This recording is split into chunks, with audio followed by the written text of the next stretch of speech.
I'm Lillian, 42, and until last month, I thought I had my life figured out.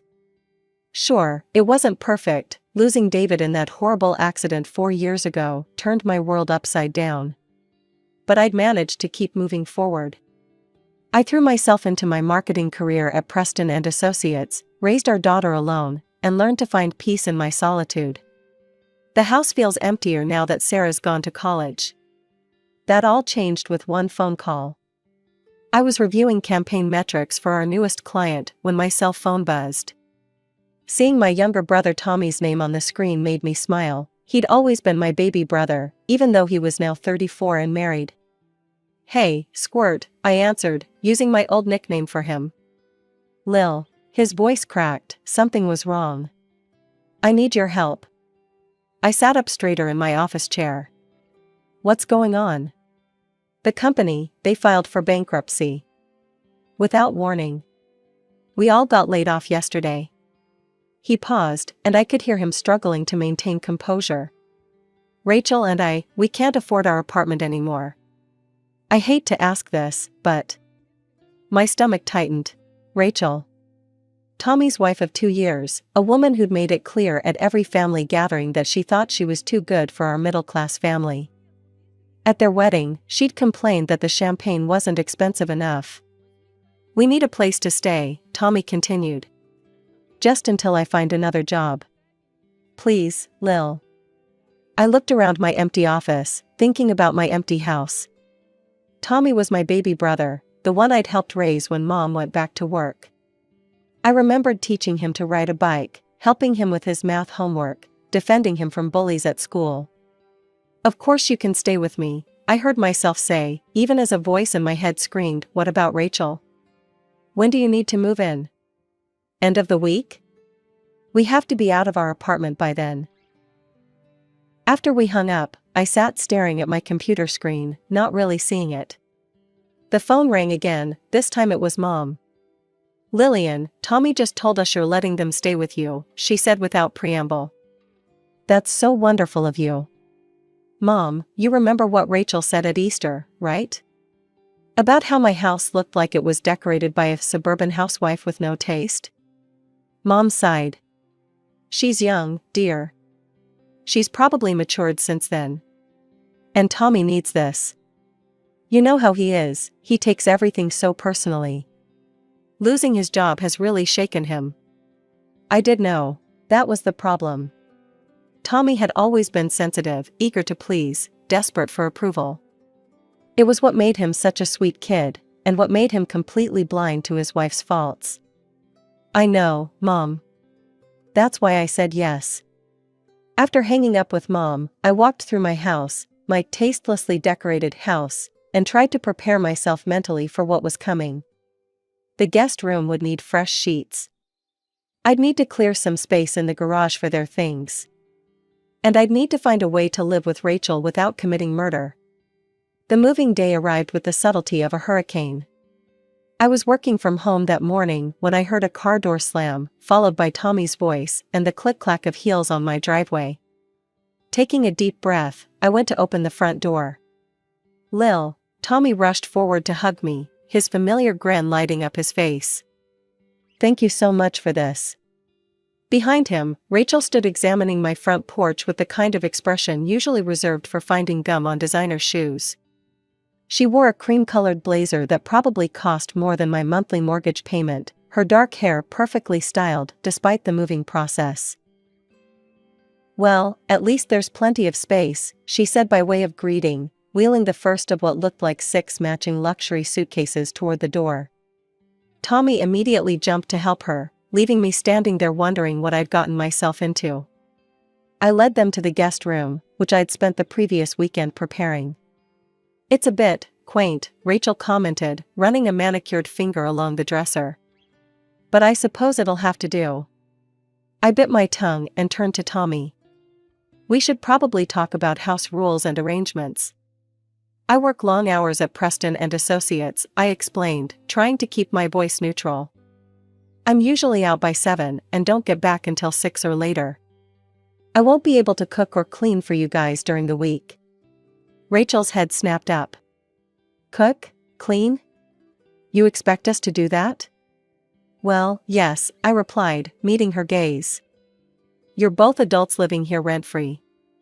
I expect you to take care of yourselves. Rachel's perfectly plucked eyebrows drew together. I don't cook, she announced, as if declaring she didn't juggle chainsaws. I've never had to learn. We always ate out or had our meals delivered. I shrugged.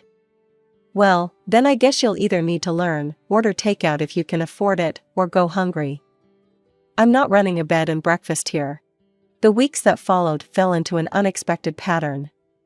I rarely saw them during weekdays, buried in my work at the office.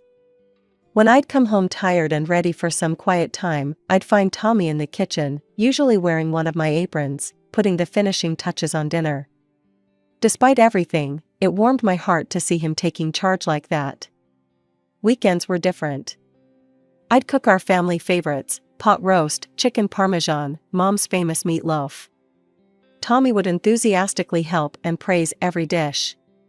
Rachel, however, would barely touch her food, pushing it around her plate with her fork. We used to eat at La Maison every Sunday, she sighed one evening, eyeing my pot roast like it might bite her. Remember that, Tommy? The chef there trained in Paris. I watched my brother's face fall slightly, but he quickly recovered, reaching for her hand. Your cooking is great, Lil, he said loyally. Just like Mom's. Rachel's nose wrinkled at the comparison, but I kept quiet. It wasn't my place to point out how my brother bent over backwards to accommodate her every whim, how he practically worshipped the ground she walked on while she treated him like an inconvenience. Meanwhile, watching Tommy's job search was like watching someone try to climb a mountain in roller skates. Every evening, he'd come home from another interview, his shoulders a little more slumped, his smile a little more forced. He'd throw himself into cooking dinner, as if trying to prove his worth through perfectly seasoned chicken marsala. He did eventually land a position at a smaller firm. For 2 months, things looked up. He'd leave for work in the morning with renewed purpose, and even Rachel seemed less acidic. But then came the restructuring, and Tommy was the newest hire, making him the first to go. That evening, I was working late in my home office when I heard them arguing in their room. I tried to focus on my spreadsheets, but Rachel's voice carried through the walls like poison. You're pathetic, she hissed.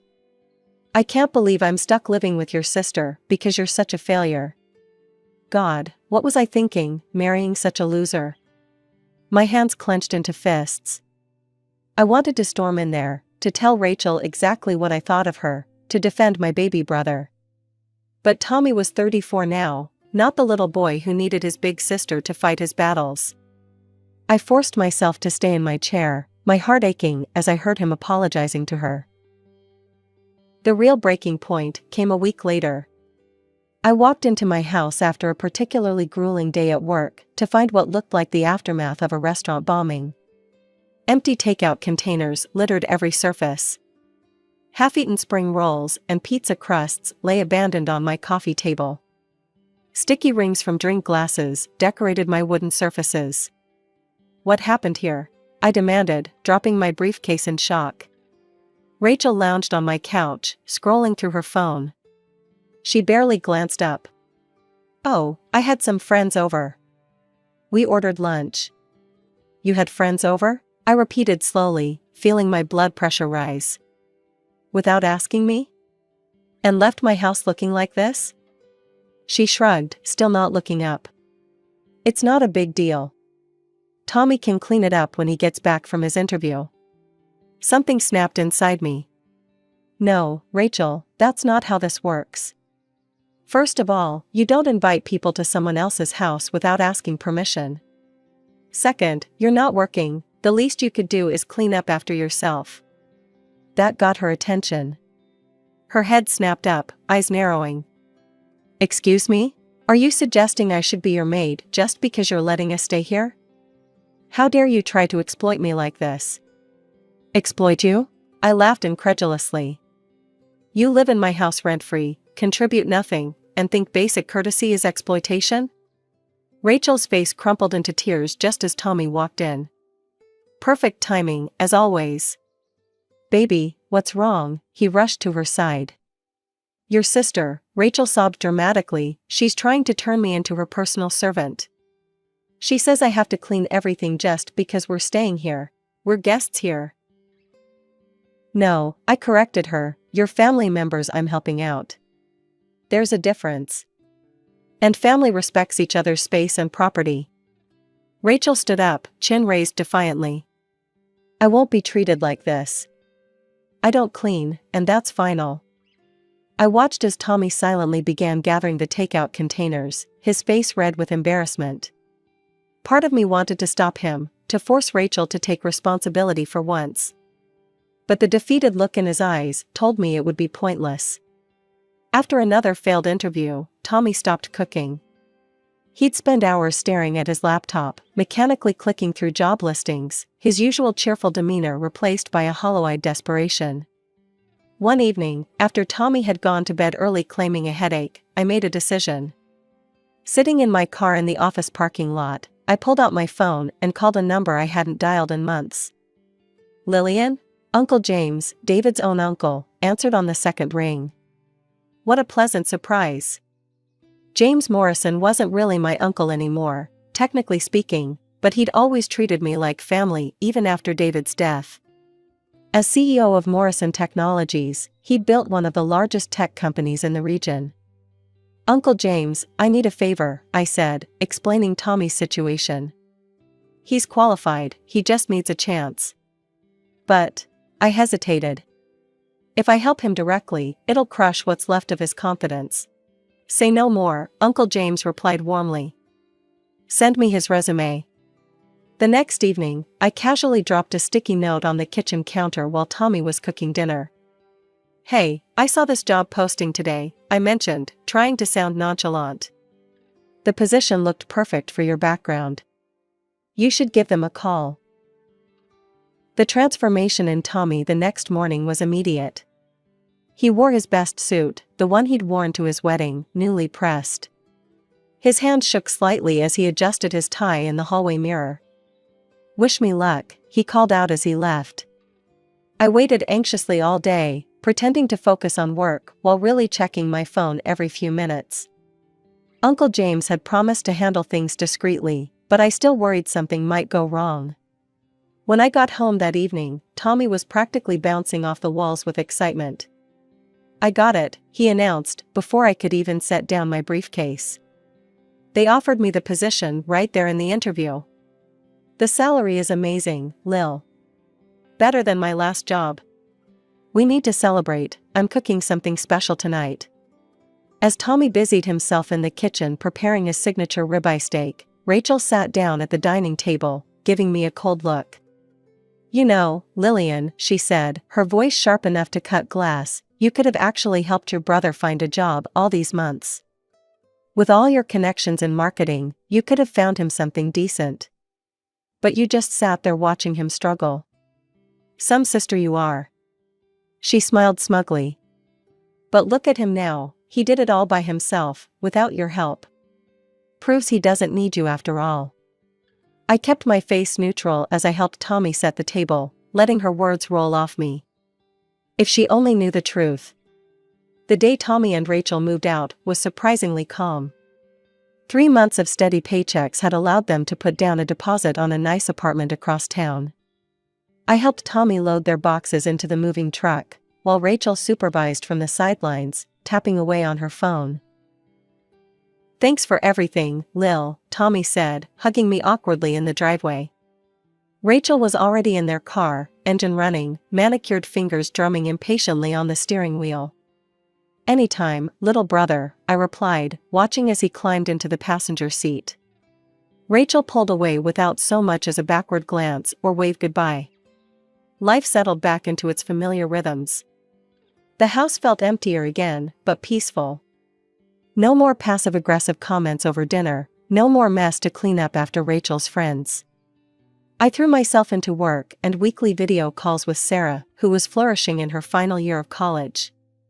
Then came Sarah's graduation. I sat in the audience, bursting with pride as she walked across the stage to receive her diploma. That evening, over dinner, she told me she'd accepted a job offer in Michigan. I hugged her tight, feeling that bittersweet mix of joy and loss that seems to define parenthood.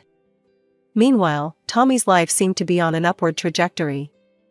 At first, we talked regularly. He'd call to tell me about his successes at Morrison Technologies. But gradually, the calls became less frequent, then stopped altogether. When I tried calling him, it would go straight to voicemail. Mom kept me updated during our Sunday calls. Tommy's doing so well, she'd gush. He just got another promotion. Rachel's been talking about them buying a house. I listened, glad that my secret intervention had worked out so well, even if it meant losing my brother in the process.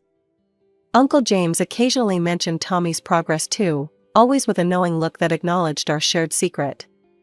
Then came the call that changed everything. I was working from home one Tuesday morning when my phone rang. It was Aunt Marie, Mom's younger sister. "Lillian, sweetheart. I'm so excited about next weekend. I just picked out the perfect gift for Tommy and Rachel's new place. That neighborhood is absolutely gorgeous, they've done so well for themselves." I felt like I'd been doused with ice water. "What housewarming party?" There was a long pause on the other end. "Oh," Aunt Marie's voice grew uncertain. "The one next Saturday? Didn't Tommy invite you?" "No," I said quietly. "He didn't." "But that can't be right," she continued, flustered. "You're his sister. Everyone's going, your parents, Rachel's family, even some of Tommy's colleagues from work." I sat there, phone pressed to my ear, as Aunt Marie rambled on about gift registries and catering. The brother I'd helped get back on his feet, the one I'd protected since childhood, hadn't even thought to invite me to celebrate his success. My hands were shaking as I dialed Tommy's number. For once, he picked up. "Tommy, why didn't you invite me to your housewarming party?" I asked without preamble. "I'm your sister, I took you in when you had nowhere else to go." The silence on the other end lasted just a moment too long. When Tommy spoke, his voice was different, cold, distant, like a stranger's. "That was your duty as my sister," he said flatly. "Family helps family. I don't owe you anything for doing what you were supposed to do. You're not entitled to an invitation just because you're my sister." Suddenly, there was a rustling sound, and Rachel's voice came on the line, dripping with venom. "Listen here, Lillian," she spat. "You're not wanted at our celebration. You never were. Did you think I forgot how you treated me while we stayed with you? How you tried to turn me into your personal maid? I never liked you, and I don't want you anywhere near our new home." I sat there, phone still pressed to my ear, listening to the dial tone. My hands were trembling so badly I could barely dial Mom's number. "Mom," my voice cracked. "Did you know Tommy and Rachel didn't invite me to their housewarming?" "Yes," she replied, her voice unnaturally calm. "We knew." "And you're okay with this?" I couldn't believe what I was hearing. "Lillian," Mom sighed, "maybe it's better this way. You know how Rachel feels about you, and honestly, well, you can be a bit overwhelming sometimes. It's their special day. They should celebrate with people who make them comfortable. Perhaps it's best if you don't come. Don't make this harder than it needs to be." I hung up, feeling numb. Seeking some kind of explanation, I opened Facebook and went to Rachel's page. What I found there made my blood run cold. "So excited for our housewarming next weekend," her post read. "We've invited all the people who truly matter to us." Well, almost all. There's one person who won't be there, thank goodness. Some people just can't handle seeing others succeed after they've lorded their help over you. No negative vibes, new home, only positive people. The comments section was worse. "Is this about who I think it is? That evil witch you had to live with? So glad you're free from that hell. 8 months of torture. You're so strong for surviving that. Some people think helping family makes them Mother Teresa." My hands clenched into fists as I saw the post had been shared, by Tommy, by Mom, even by Dad.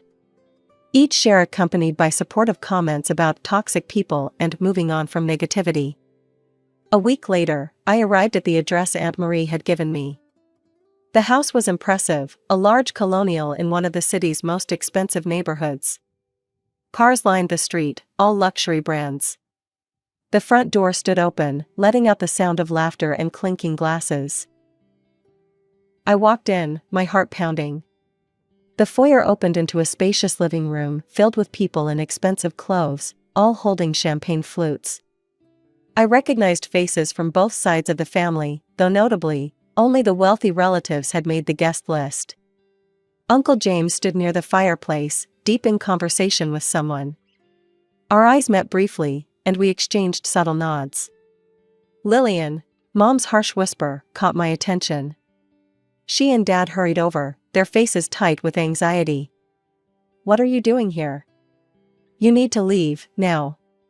"No," I said quietly, standing my ground. "I won't." That's when Rachel spotted me. Her champagne glass nearly slipped from her manicured fingers. "You," she shrieked, causing conversations to halt and heads to turn. "How dare you come here? You weren't invited." Tommy appeared beside her, his face darkening when he saw me. The happy, sweet brother I remembered seemed completely gone, replaced by this cold stranger. "What is she doing here?" Rachel demanded, her voice rising hysterically. "Get her out." A confused murmur rippled through the crowd. Aunt Marie stepped forward, her brow furrowed. "Rachel, dear, this is Tommy's sister," she said diplomatically. "She took you both in when you needed help." "Surely." "Took us in?" Rachel laughed bitterly. "More like imprisoned us. You don't know what it was like, living with her. She treated me like a servant, demanded I clean her house, cook her meals. She lorded it over us every single day, reminded us constantly that we were living off her charity." "That's not true," I said, my voice steady, despite my racing heart. I turned to Tommy. "Tell them, Tommy. Tell them what really happened. Tell them how you did all the cooking, how I never asked Rachel to lift a finger, how—" "She's right," Tommy interrupted, his voice cold. "You were cruel to us, Lillian. You made us feel worthless, dependent. Every day we spent in your house was hell." He gestured around the elegant room, at the expensive furniture and art pieces. "Look at what I've achieved on my own, without your help. I got my job at Morrison Technologies by myself. I earned every penny that bought this house. I don't owe you anything, not gratitude, not an invitation, nothing." "Tommy," I started, but he cut me off with a sharp gesture. "Get out of my house," he said, pointing to the door. "You're not welcome here. You never will be." The tension in the room was suffocating when a quiet voice cut through the silence. "That's quite enough." Uncle James stood up from his armchair by the fireplace, his presence suddenly commanding everyone's attention. "I believe some introductions are in order." He walked to the center of the room, his expression stern. "Most of you know me as Tom's boss, the CEO of Morrison Technologies. But there's something else you should know." He paused, looking around the room. "I'm also David's uncle, Lillian's late husband's uncle."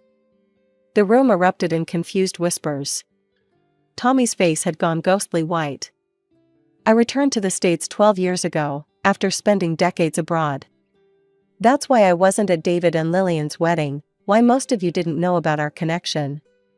Uncle James's voice grew harder. "But what you really need to know is that Tom didn't get his job at Morrison Technologies by himself. Lillian called me, begged me to give her brother a chance." Rachel's champagne glass slipped from her fingers, shattering on the hardwood floor. Nobody moved to clean it up. "She asked me to keep it secret," Uncle James continued, his eyes fixed on Tommy.